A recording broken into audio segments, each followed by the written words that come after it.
Jadhavar group of institute बल, बुद्धी आणि सद्विचारासाठी शिक्षण हे ब्रीद घेऊन पुण्यनगरीत गरिबांच्या मुलांना अल्प दरात KG to PG व्यवसायाभिमुख शिक्षण देऊन त्यांना 100% प्लेसमेंट असिस्टन्स देत त्यांचा शैक्षणिक, सामाजिक, आर्थिक, औद्योगिक, कला, क्रीडा, राजकीय, सांस्कृतिक, विज्ञान आणि संशोधन अशा सर्व क्षेत्रात सर्वांगीण विकास व्हावा म्हणून कटिबद्ध असलेली पुण्यातील फास्टेस्ट ग्रोईंग शैक्षणिक संस्था म्हणजे जाधवर ग्रुप ऑफ इन्स्टिट्यूट। उच्च विद्या विभूषित प्राचार्य डॉक्टर सुधाकरराव जाधवर आणि ॲडव्होकेट शार्दूलराव सुधाकरराव जाधवर यांच्या कुशल नेतृत्वाखाली संस्था आज प्रगतीपथावर आहे। पूर्व प्राथमिक, प्राथमिक, माध्यमिक, junior college, BA, BCom, MA, MCom, BBA, BBACA, BCA, BCS, DSM, DMLT, DEd, BEd,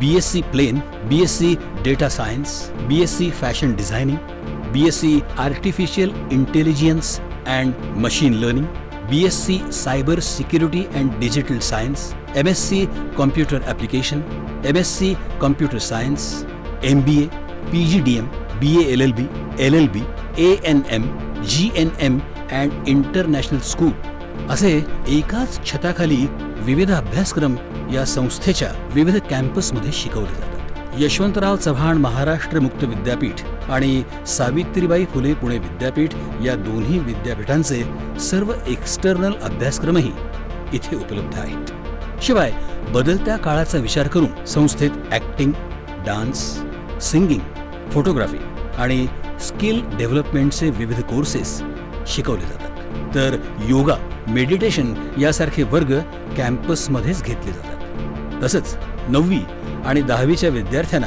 JEE, नीट, MSCET यासारख्या परीक्षांची तयारी करता यावी म्हणून IIT आणि IIM मधून शिक्षण घेतलेल्या तज्ज्ञ प्राध्यापकांकडून संस्थेत मोफत क्लासेस घेतले जातात। 2014 साली सुरू झालेल्या जाधवर ग्रुप ऑफ इन्स्टिट्यूटमध्ये आज 25,000हून अधिक विद्यार्थी शिक्षण घेतात, तर 1,500हून अधिक शिक्षक आणि शिक्षकेतर कर्मचारी काम करतात। संस्थेचा शैक्षणिक दर्जा टिकावा म्हणून शिक्षक भरती करताना त्यांच्या लेखी आणि तोंडी परीक्षा घेतल्या जातात। प्रसन्न आणि सुंदर कॅम्पस, प्रशस्त आणि अद्ययावत क्लासरूम, वर्गात digital board, KG to PG e-learning, विद्यार्थ्यांच्या उपस्थितीची डिजिटल नोंद, उच्च शिक्षित आणि अनुभवी प्राध्यापक, थिअरीसोबत प्रॅक्टिकल शिक्षणावर भर, विविध क्षेत्रातील तज्ज्ञांचं मार्गदर्शन असं विद्यार्थ्यांच्या सर्वांगीण विकासाला पोषक असं शिक्षण हे या संस्थेचं वेगळेपण। भारतीय संस्कृतीसोबत अमेरिकन तंत्रज्ञानाचा अवलंब करून आंतरराष्ट्रीय दर्जाच्या शिक्षणाची संधी इथे विद्यार्थ्यांना मिळते।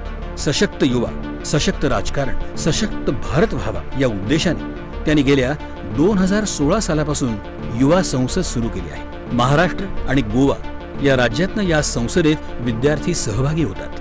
केंद्र शासन, राज्य शासन, लायन्स क्लब इंटरनॅशनल आणि नेहरू युवा केंद्राच्या संयुक्त विद्यमाने ही युवा संसद चालवली जाते। या कार्यक्रमात आजपर्यंत महाराष्ट्र आणि महाराष्ट्राबाहेरील मुख्यमंत्री, मंत्री आणि विविध क्षेत्रातील मान्यवरांनी मार्गदर्शन केलं आहे। विद्यार्थ्यांच्या विकासासाठी विविध कार्यक्रमांचं आयोजन, नियोजन संस्थेच्या वतीने केलं जातं। जसे शौर्य पुरस्कार, डॉक्टर सुधाकरराव जाधवर करंडक, जाधवर सायन्स फेस्टिवल, व्यसनमुक्ती अभियान, दारू सोडा दूध प्या हा 31 डिसेंबरला उपक्रम, राज्यस्तरीय निबंध आणि वक्तृत्व स्पर्धा, जाधवर फेस्टिवल, कीर्तन महोत्सव, जाधवर स्पोर्ट्स फेस्टिवल, आदर्श माता पुरस्कार, भारतरत्न डॉक्टर बाबासाहेब आंबेडकर ऑनलाईन व्याख्यानमाला, आदर्श शिक्षक पुरस्कार इत्यादी उपक्रम राबवले जातात। जाधवर सायन्स फेस्टिवलमध्ये विद्यार्थ्यांना 10 लाख रुपयांपर्यंत संशोधनाला प्रोत्साहन आणि पेटंटसाठी आर्थिक सहाय्य केले जाते। कमवा आणि शिका योजनेअंतर्गत 100हून अधिक विद्यार्थ्यांना संस्थेत नोकरीची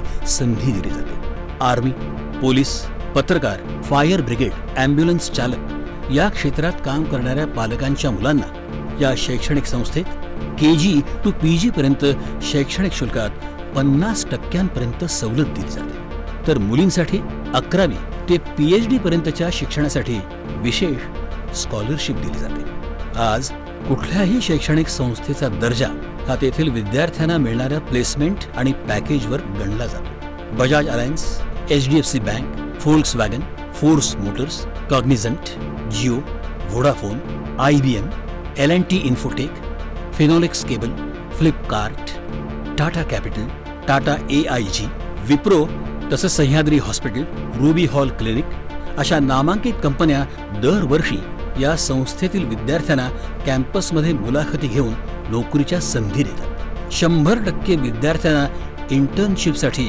संस्थेमार्फत संधी दिली जाते। लवकरच 1000 एकर क्षेत्रावर विद्यापीठ स्थापनेचा संस्थेचा मानस आहे। Real estate, construction, hotel, films निर्मिती, टॅक्स कन्सल्टन्सी, सेवा अशा विविध उद्योग क्षेत्रातही जाधवर ग्रुप अग्रेसर आहे। पुणे या विद्येच्या माहेरघरात फास्टेस्ट ग्रोईंग असणारी ही शैक्षणिक संस्था लवकरच महाराष्ट्रातील फास्टेस्ट ग्रोईंग शैक्षणिक संस्था बनण्याच्या दिशेने वेगवान वाटचाल करत आहे। त्यांच्या या वाटचालीला हार्दिक शुभेच्छा।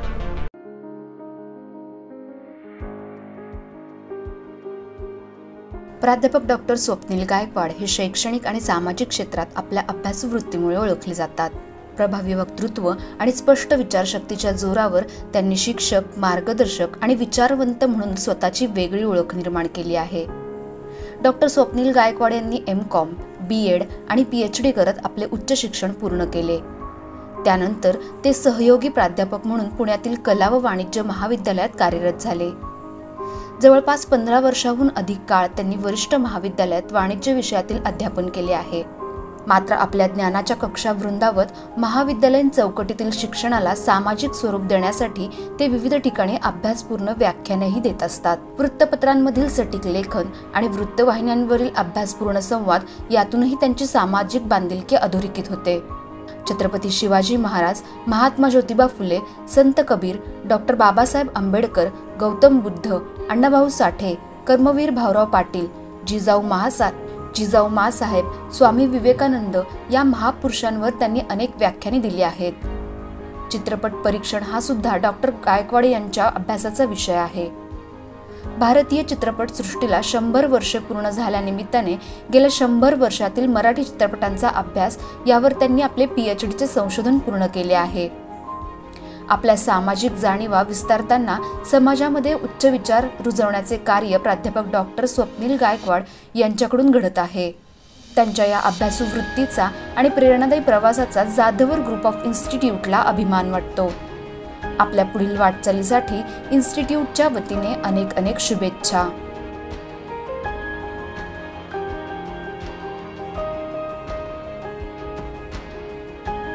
नमस्कार, सर्वांना मैत्रीपूर्ण जय भीम।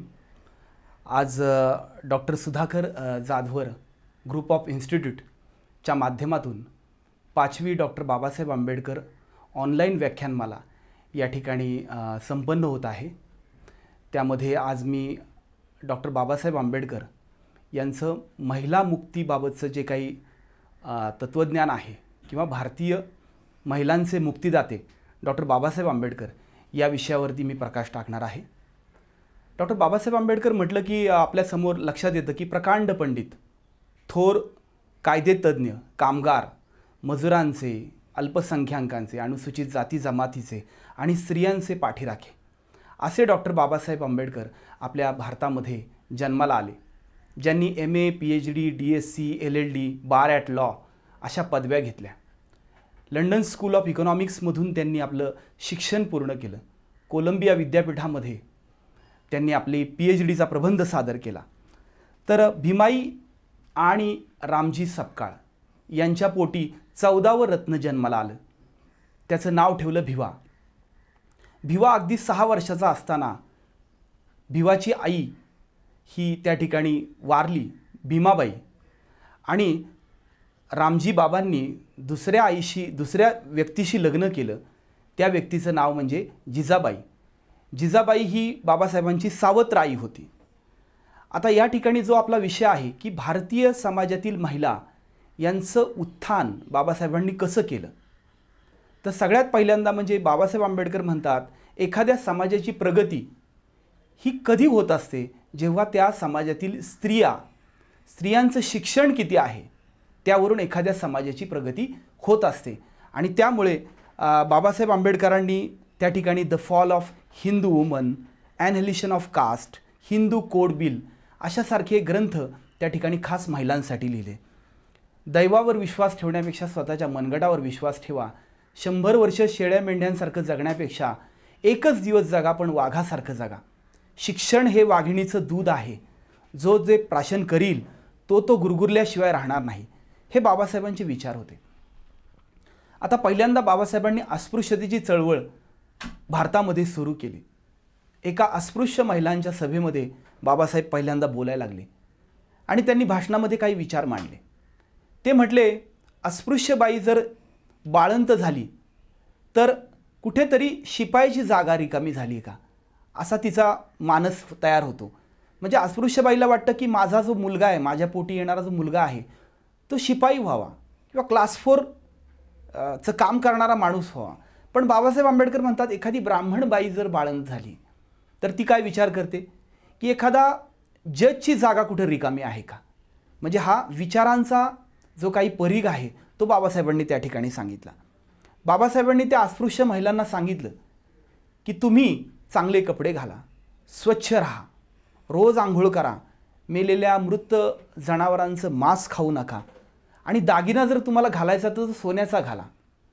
असं बाबासाहेबांनी त्या सभेमध्ये आपल्या अस्पृश्य ज्या महिला आहेत त्यांना त्या ठिकाणी त्यांनी उद्बोधित केलं आणि त्यांनी सांगितलं की तुमच्या पोटी येणारा जो कोणी स्त्री असो पुरुष असो तो जगामध्ये मोठं नाव करेल असं तुम्ही वर्तन ठेवा. आणि त्यामुळे एखाद्या कामाठीपुरा नावाच्या एका वेश्या व्यवसाय करणाऱ्या वस्तीमधली जी बाई आहे ती रोज प्रचंड प्रमाणावरती पैसा कमावते, पण आमची शेतमजूर महिला जी आहे ती 10 ठिकाणी फाटलेली जी साडी आहे ती घालून ती आपलं शेतमजुरीचं काम करते. शेतमजूर करणारी जी महिला आहे ती अधिक शीलवान आहे, परंतु कामाठीपुऱ्यामधली जी बाई आहे ती वेश्या व्यवसाय करते. ती सकाळी 10ला 11ला उठते, मस्तपैकी समोरच्या इराणी हॉटेलमध्ये जाते आणि मस्का पाव खाते.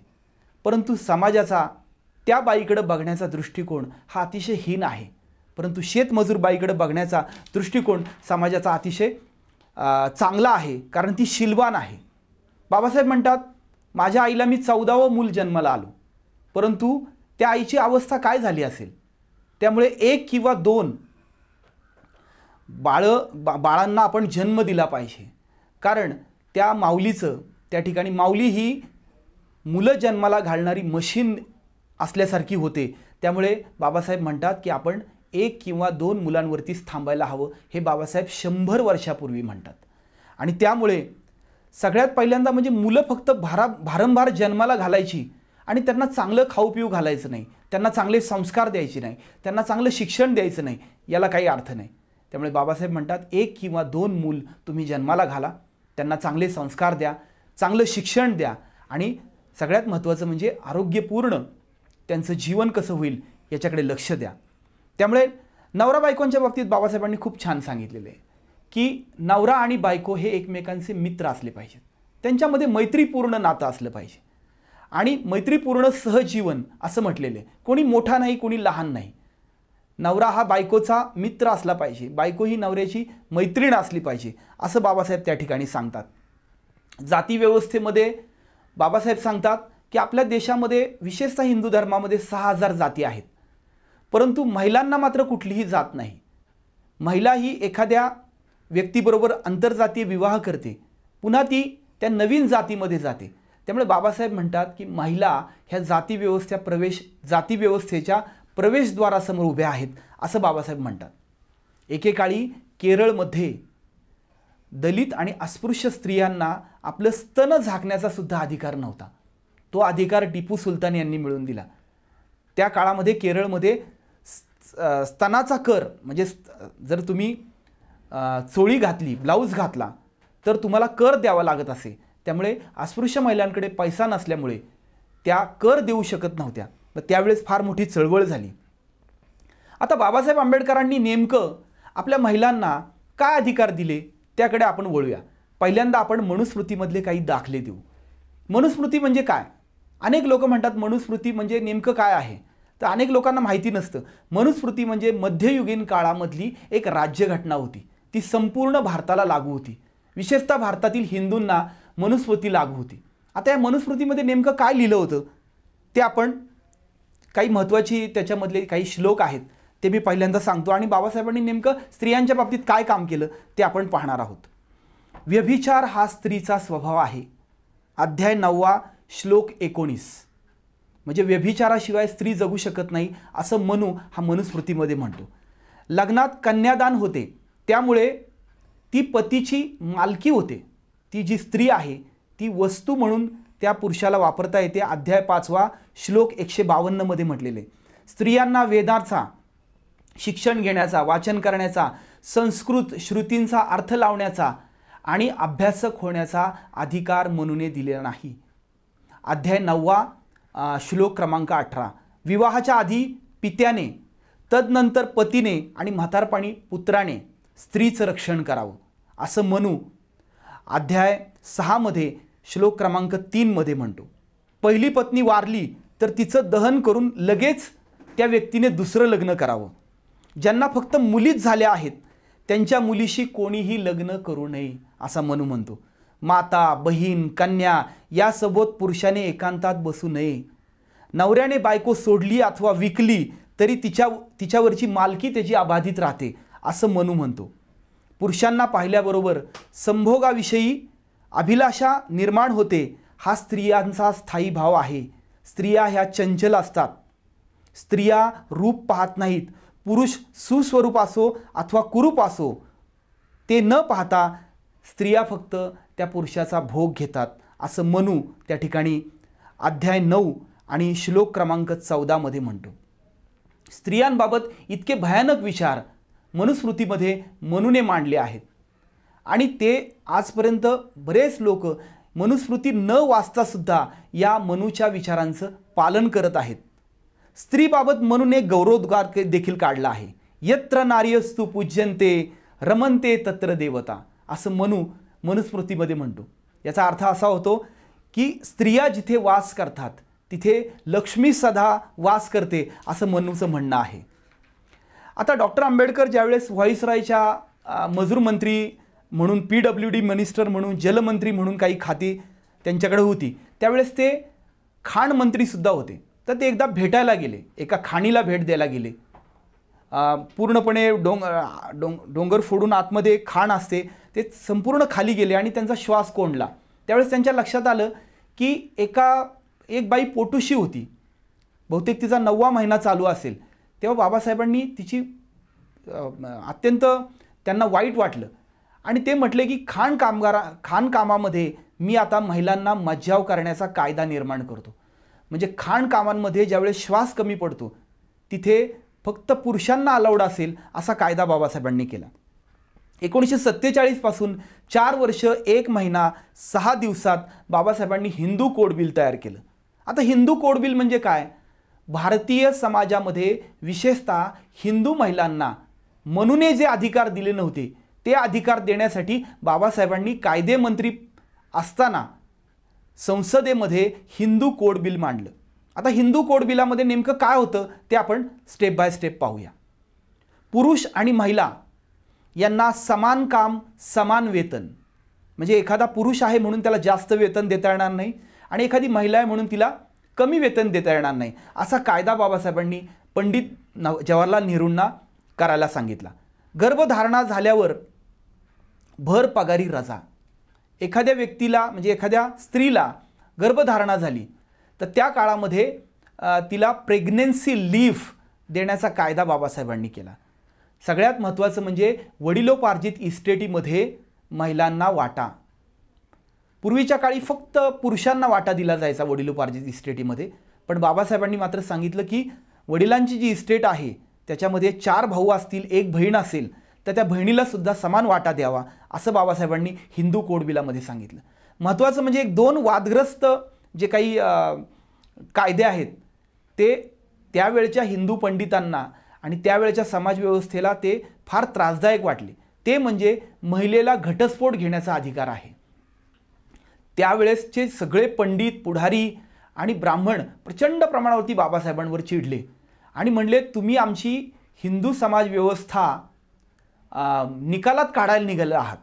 महिलेला जर घटस्फोटाचा अधिकार दिला तर मोठ्या प्रमाणावरती घटस्फोटांचं प्रमाण वाढेल. परंतु बाबासाहेब म्हटले, घटस्फोटाचा अधिकार हा स्त्री पुरुष दोघांनाही इक्वल असावा. एखाद्या व्यक्तीबरोबर आपलं पटलं नाही तर दोघंही घटस्फोट घेऊ शकतात. त्यानंतर सगळ्यात महत्त्वाचं म्हणजे आज आपल्या महिला ज्यासाठी भांडतात तो पोटगी मिळण्याचा अधिकार. एखाद्या बाईनी नवऱ्याला सोडलं आणि तिला कुठलेही जीवन जगण्याचा कुठलाही मार्ग उपलब्ध नसेल तर कोर्टाकडून पोटगी मिळते. हा देखील अधिकार बाबासाहेबांनी हिंदू कोड बिलाच्या माध्यमातून त्या ठिकाणी मांडला. मुलींना प्राथमिक शिक्षण, सक्तीचं शिक्षण, मोफत शिक्षण असावं. महिलांना मतदानाचा अधिकार असावा. हा फार महत्त्वाचा कायदा बाबासाहेबांनी त्या ठिकाणी बनवला. आता बघा, हा ज्यावेळेस भारताची राज्यघटना निर्माण झाली त्यावेळेस बाबासाहेब म्हटले की सर्व मंडळींना प्रौढ मताचा अधिकार असावा. त्याच्यामध्ये महिलासुद्धा आहेत. तुम्ही म्हणाल महिलांना मतदानाचा अधिकार याच्यामध्ये फार मोठी गोष्ट नाही आहे. परंतु इंग्लंड, अमेरिकेसारखे पुढारलेले देश, या पुढारलेल्या देशांमध्ये सुद्धा 150 वर्ष महिलांना संघर्ष करावा लागला. मतदानाचा अधिकार त्यांना नव्हता. त्यामुळे बाबासाहेबांनी आपल्या भारतातील तमाम सर्व हिंदू, मुस्लिम, शीख, ईसाई सर्व प्रकारच्या महिलांना आणि पुरुषांना सुद्धा मतदानाचा अधिकार त्या ठिकाणी दिला. हे या ठिकाणी मी नमूद करू इच्छितो. सगळ्यात महत्त्वाचं म्हणजे स्त्री धनावरती स्त्रीचा संपूर्ण अधिकार असला पाहिजे असं त्या ठिकाणी बाबासाहेब म्हणतात. म्हणजे स्त्रीचं जे धन आहे ते स्त्रीचंच असलं पाहिजे असं बाबासाहेब म्हणतात. रोजगार निर्मिती कार्यालयाची बाबासाहेबांनी स्थापना केलेली आहे, ज्याला आपण एम्प्लॉयमेंट एक्सचेंज ऑफ इंडिया म्हणतो. त्याची स्थापनासुद्धा बाबासाहेबांनी केलेली आहे, हेही आपल्याला माहिती आहे. आणि सगळ्यात महत्त्वाचं म्हणजे ॲन्युलेशन ऑफ कास्टमध्ये बाबासाहेब म्हणतात की आंतरजातीय आणि आंतरधर्मीय विवाह याचं प्रमाण वाढलं पाहिजे. कारण आंतरजातीय आणि आंतरधर्मीय विवाह झाले तर भारतातली जाती व्यवस्था जी आहे ती काही काळातच नष्ट होईल. आणि ज्या व्यक्तीला एखादी व्यक्ती सुस्वरूप आहे, ती चांगलं कमावते, परंतु फक्त जातीची अडसर असेल तर त्या व्यक्तीबरोबर तुम्हाला लग्न करता येत नाही. आजही आपण पाहतो 95% लग्न जातीमध्येच होतात. आज आपण 2025मध्ये आहोत. म्हणजे जाती व्यवस्था आपल्याला जर मुळापासून उखडून काढायची असेल तर आंतरजातीय, आंतरधर्मीय विवाह झाले पाहिजेत असं बाबासाहेब आंबेडकर म्हणतात. मृत व्यक्तीची विधवा असेल किंवा त्याची मुलगी असेल यांनासुद्धा मालमत्तेमध्ये समान वाटा मिळावा अशी तरतूद बाबासाहेबांनी हिंदू कोड बिलामध्ये केली.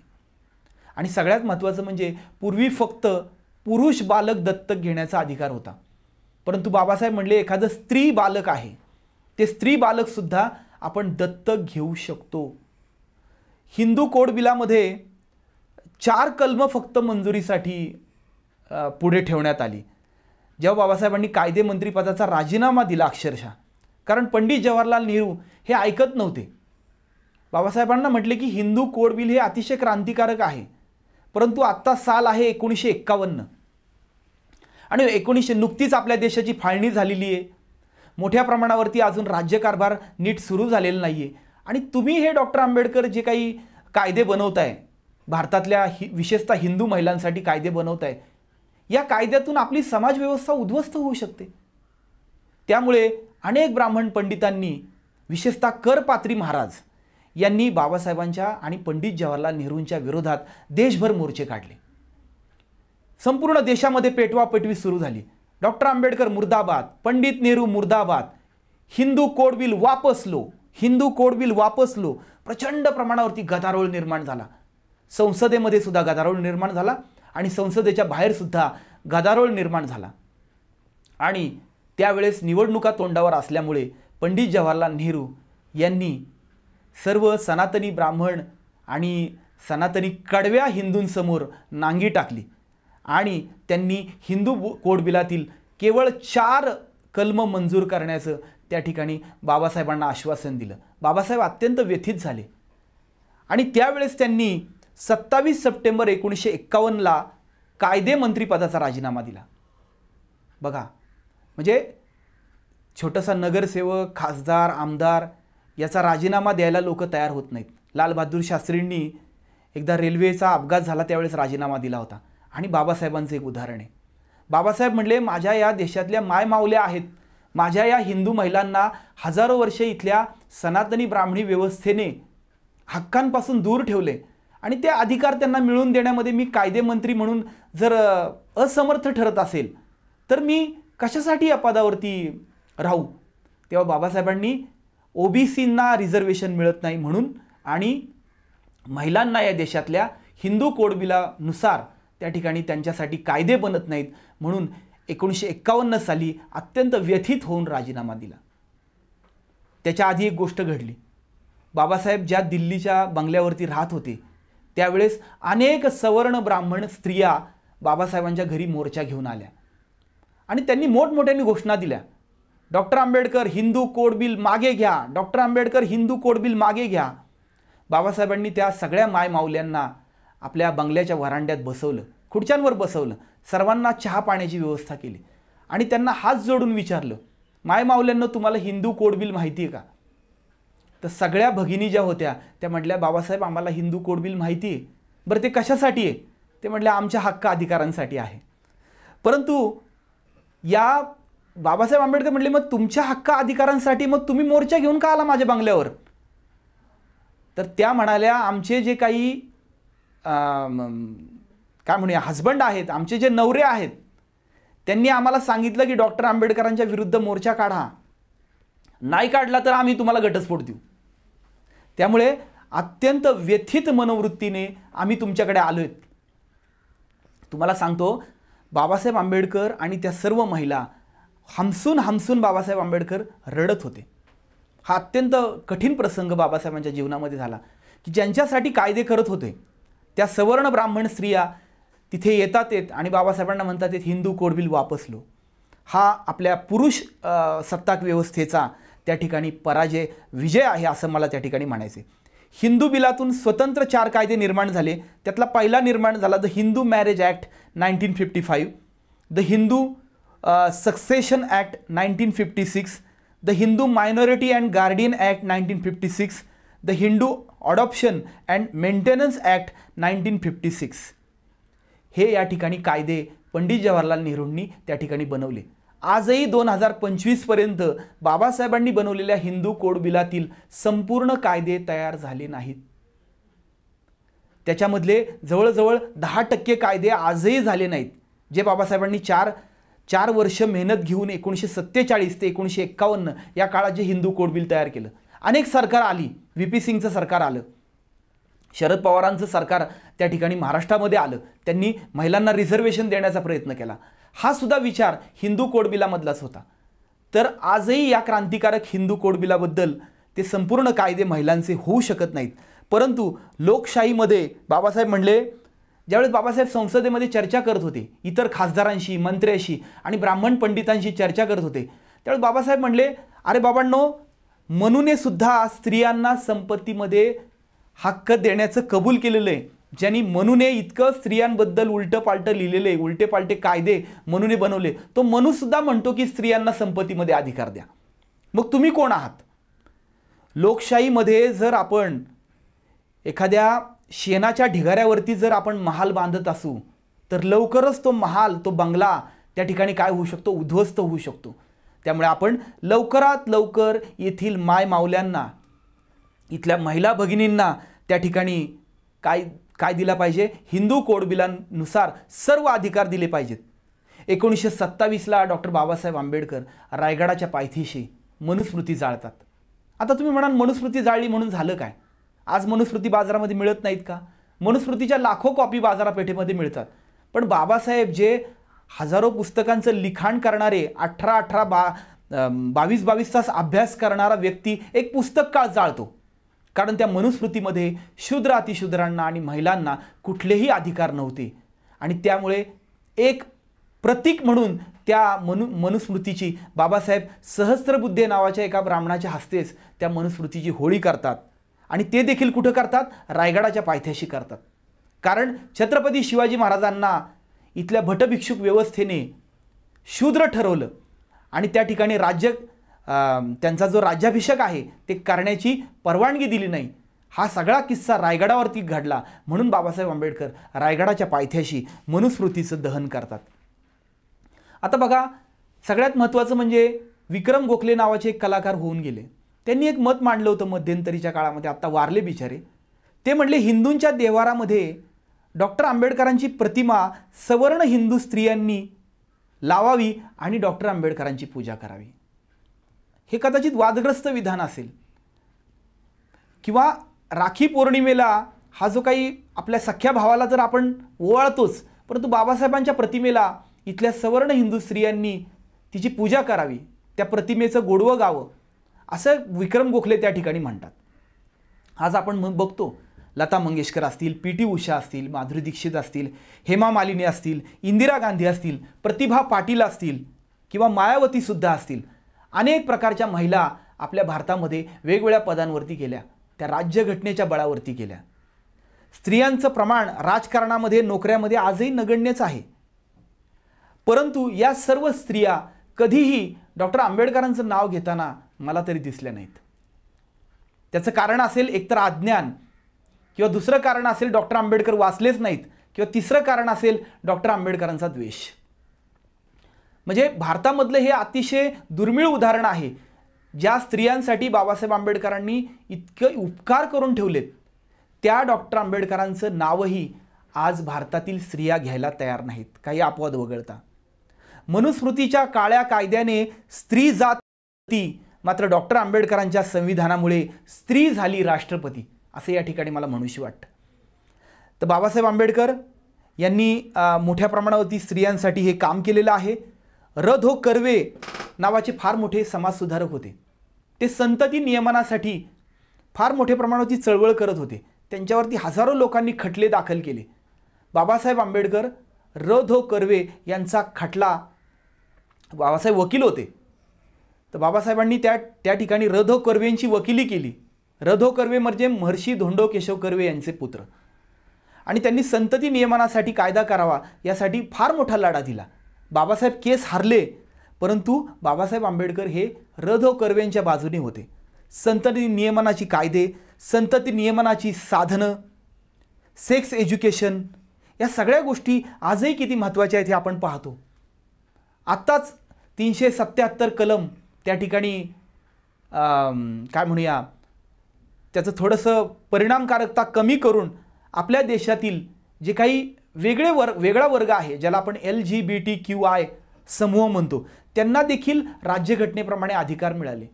कारण बाबासाहेबांनी राज्यघटनेमध्ये एक व्यक्ती एक मूल्य असं म्हटलेलं आहे.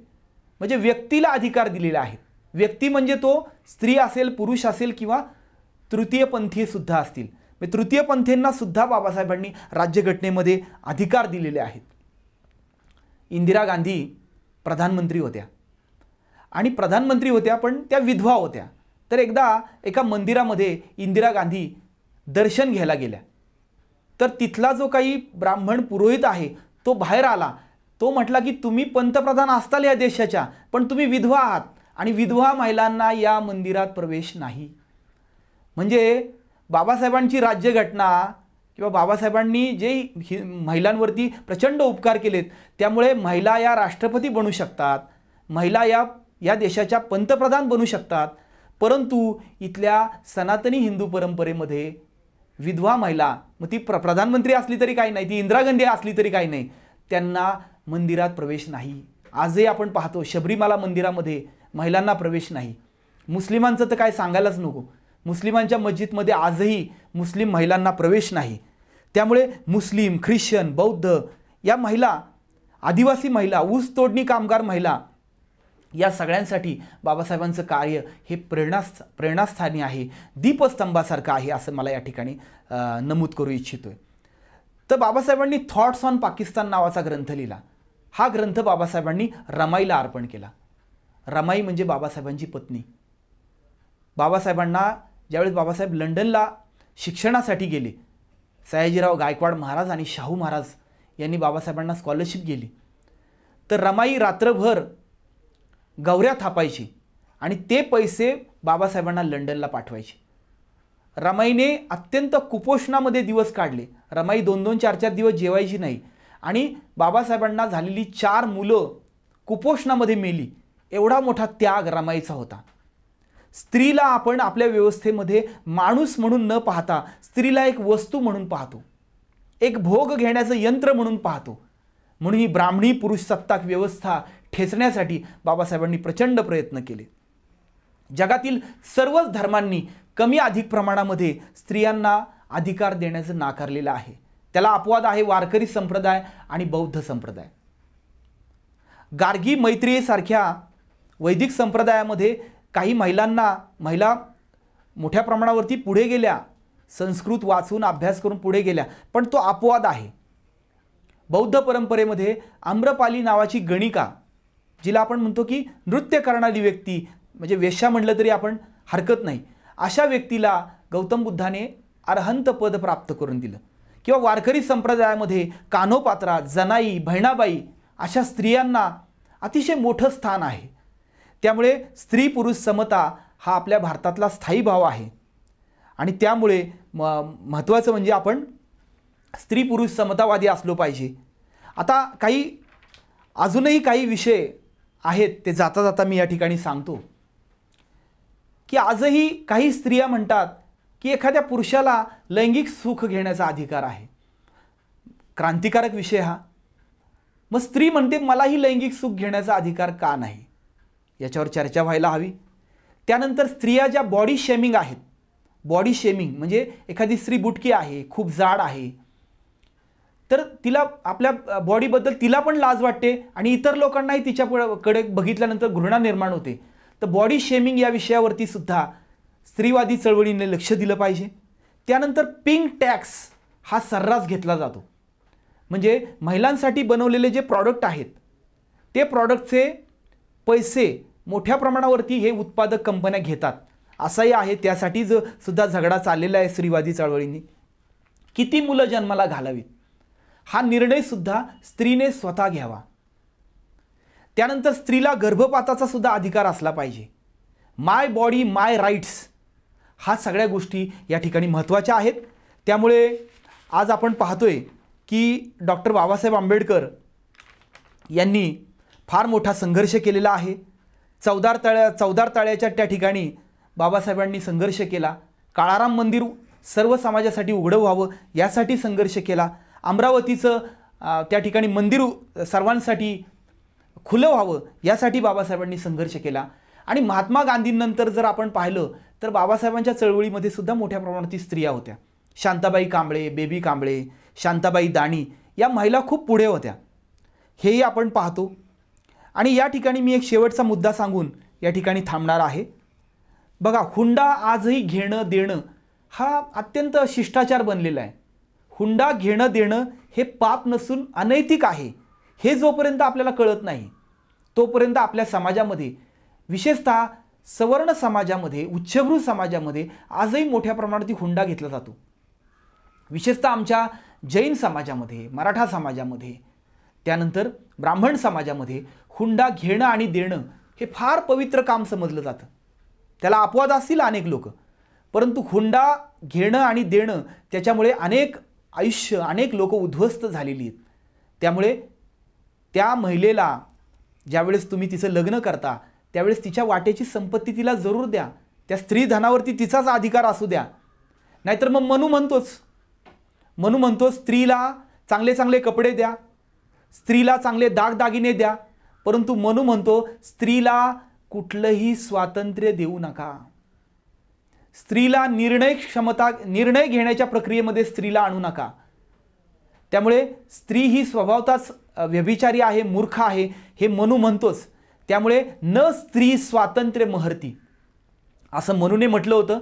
परंतु आज बाबासाहेबांना काही लोक आधुनिक मनू सुद्धा म्हणतात. तर या प्रकांड पंडित बाबासाहेबांना आज आपण 134व्या जयंतीनिमित्त आदरांजली व्यक्त करतोय. आणि बाबासाहेबांचे समस्त भारतीय महिलांच्या बाबतीत फार मोठे उपकार आहेत. या महिलांच्या मुक्तीसाठी एकच नारा आहे, तो म्हणजे बाबासाहेब आंबेडकर. फुले, आंबेडकर, महर्षी कर्वे, कर्मवीर भाऊराव पाटील आणि डॉक्टर बाबासाहेब आंबेडकर हे भारतातल्या सर्व महिलांचे उद्धारकर्ते आहेत आणि या सगळ्यांमध्ये बाबासाहेब कळस आहेत. कारण बाबासाहेबांनी या देशातील प्रत्येक व्यक्तीला तर अधिकार दिलेला आहे, परंतु बाबासाहेबांनी या देशातील प्रत्येक महिलेला सगळे अधिकार दिलेले आहेत.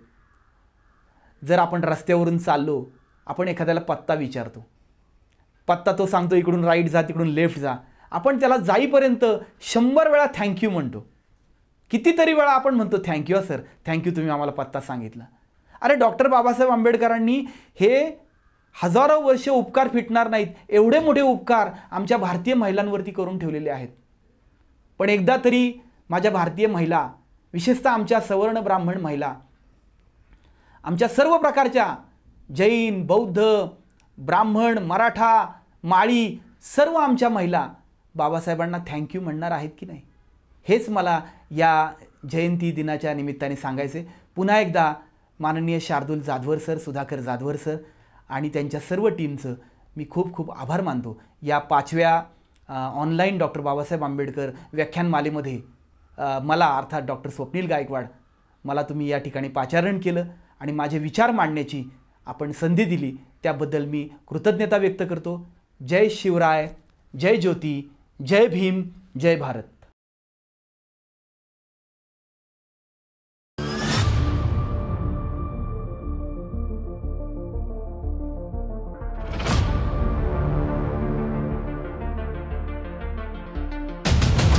जब लेकिन ऐसे नौजवान लड़के और लड़कियां राजनीति के अंदर आएंगे तो देश के अच्छे दिन आने वाले हैं, ये आप समझ लीजिए. युवा संसद युवा शक्तीला योग्य गती आणि दिशा देऊन समाजकारण आणि राजकारणामध्ये अधिष्ठान निर्माण करण्याकरता आणि सशक्त युवा, सशक्त राजकारण, सशक्त भारत व्हावा या उद्देशाने जाधवर ग्रुप ऑफ इन्स्टिट्यूटने 2016 पासून युवा संसद सुरू केली आहे. तरुण वर्गाला काहीतरी ॲस्पिरेशन्स आहेत, ॲस्पिरेशन्स असणं खूप गरजेचं आहे. जर पुढे काही आपल्याला करायचं असेल तर आपल्यामध्ये इच्छाशक्ती असली पाहिजे. ती इच्छाशक्ती आपल्या सगळ्यांमध्ये बघून खरंच खूप अभिमान वाटतो. देशातील लोकशाही बळकट व्हायची असेल तर सुशिक्षित युवकांनी राजकारणात आलं पाहिजे हा विचार घेऊन युवा संसदेच्या माध्यमातून 1000हून जास्त युवक राजकारणाच्या मुख्य प्रवाहात आणण्यासाठी जाधवर ग्रुप ऑफ इन्स्टिट्यूटने उचललेलं हे पाऊल समाजाला वेगळी दिशा देणार आहे. आताच्या राजकारणामध्ये जर का तुम्हाला टिकून राहायचं असेल तर तुमची फेस व्हॅल्यू ही आता आपण स्वतः त्या ठिकाणी क्रिएट करायला शिकलं पाहिजे. जोपर्यंत तुमची फेस व्हॅल्यू तुम्ही समाजापुढे घेऊन ठेवू शकत नाही तोपर्यंत समाज किंवा नागरिक तुमच्यापर्यंत आकृष्ट होऊ शकत नाही, अशी सध्याच्या राजकारणाची परिस्थिती आहे. हिंदुस्थानी ही एकच जात असणं हे अत्यंत गरजेचं आहे. समाजासाठी चांगलं नेतृत्व निर्माण करणं हा महत्त्वाचा उद्देश डोळ्यासमोर ठेवून प्रभावी नेतृत्व करणारे चेहरे युवकांच्या समोर आणून त्यांना प्रेरणा देण्याचं काम या माध्यमातून सुरू आहे. राजकारणाच्या गटारगंगेमध्ये आपल्याला हात घालावा लागेल का घालावा लागेल, पण आज सज्जन माणसं ही निबळत झालेली आहेत आणि त्यामुळं राजकारणामध्ये बांडगुळ नावाच्या किड्यांचा सुळसुळाट सुटलेला आहे. जोपर्यंत सज्जन माणसं निबळतपणा सोडणार नाहीत तोपर्यंत राजकारणाची गटारगंगा स्वच्छ होणार नाही. तुमच्या पाठीशी किती जण आहेत हे मोजण्यापेक्षा तुम्ही किती जणांच्या पाठीशी उभे आहात हे युवकांना कळावं हा विचार युवकांच्या मनात प्रभावीपणे रुजवण्याचं काम या संसदेत विचारांचं मंथन करून केलं जातं. तुम्हाला तुमचं चॅलेंज आणि रस्ता तयार करायचा असेल तर स्वतःच्या दिमागाने चालण्याचा प्रयत्न करा. सारं पैशावर होतं काय असं नाही, काही गरज नाही पैशाची, फक्त डेडिकेशन, डेवोशन आणि डिटर्मिनेशन पाहिजे. त्याग करायची, कष्ट करण्याची कुवत पाहिजे आणि मलाच पाहिजे म्हणायची गरज नाही. मलाच पाहिजे, मलाच चेअर पाहिजे बिलकुल नाही. जनतेनं म्हणलं पाहिजे की तुम्ही बसावं. महाराष्ट्र आणि गोवा राज्यातून या संसदेत युवक सहभागी होतात. सावित्रीबाई फुले पुणे विद्यापीठ, Lions Club International, Rotary Club आणि नेहरू युवा केंद्राच्या संयुक्त विद्यमाने ही युवा संसद चालवली जाते. या संसदेत आजपर्यंत महाराष्ट्र आणि विविध राज्यातील मुख्यमंत्री, मंत्री आणि विविध क्षेत्रातील अनेक मान्यवरांनी या युवा संसदेमध्ये विविध विषयांवर मार्गदर्शन केलेलं आहे. आमच्याकडे अडचण काय झाली आहे, मी शिकायचं का, तर नोकरी करण्यासाठी. जोपर्यंत आम्ही शिक्षण नोकरीसाठी घेऊ तोपर्यंत आम्ही कुणाचे तरी नोकरच बनू. जोपर्यंत आम्ही स्वतःला घडण्यासाठी आणि राष्ट्र घडवण्यासाठी शिक्षण घेत नाही तोपर्यंत आम्ही मालक बनत नाही. ही पहिली गोष्ट आम्ही लक्षात घ्यायला. तसंच समाजात निस्वार्थीपणे समर्पण भावनेतून उल्लेखनीय कार्य करणारे सरपंच, पंचायत समिती सदस्य, जिल्हा परिषद सदस्य, आमदार, खासदार, मंत्री, मुख्यमंत्री, पत्रकार आणि प्रशासकीय अधिकारी यांना विविध पुरस्कारांनी सन्मानित केले जाते.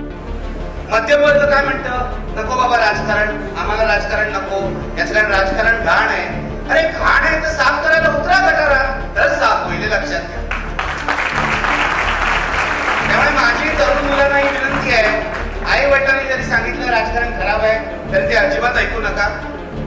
आपण चांगले असू, आपण ठरवलं भ्रष्टाचार करायचा नाही, आपण ठरवलं सचोटीने वागायचं, आपण ठरवलं सामान्य माणसाची बांधिलकी ठेवायची, तर आपलं राजकारण चांगलं होऊ शकतं. युवा संसदेत शैक्षणिक, सामाजिक, आर्थिक, औद्योगिक, कला, क्रीडा, राजकीय, विज्ञान, सांस्कृतिक आणि संशोधन क्षेत्रातील तज्ज्ञांचं बहुमूल्य मार्गदर्शन युवकांना दिलं जातं.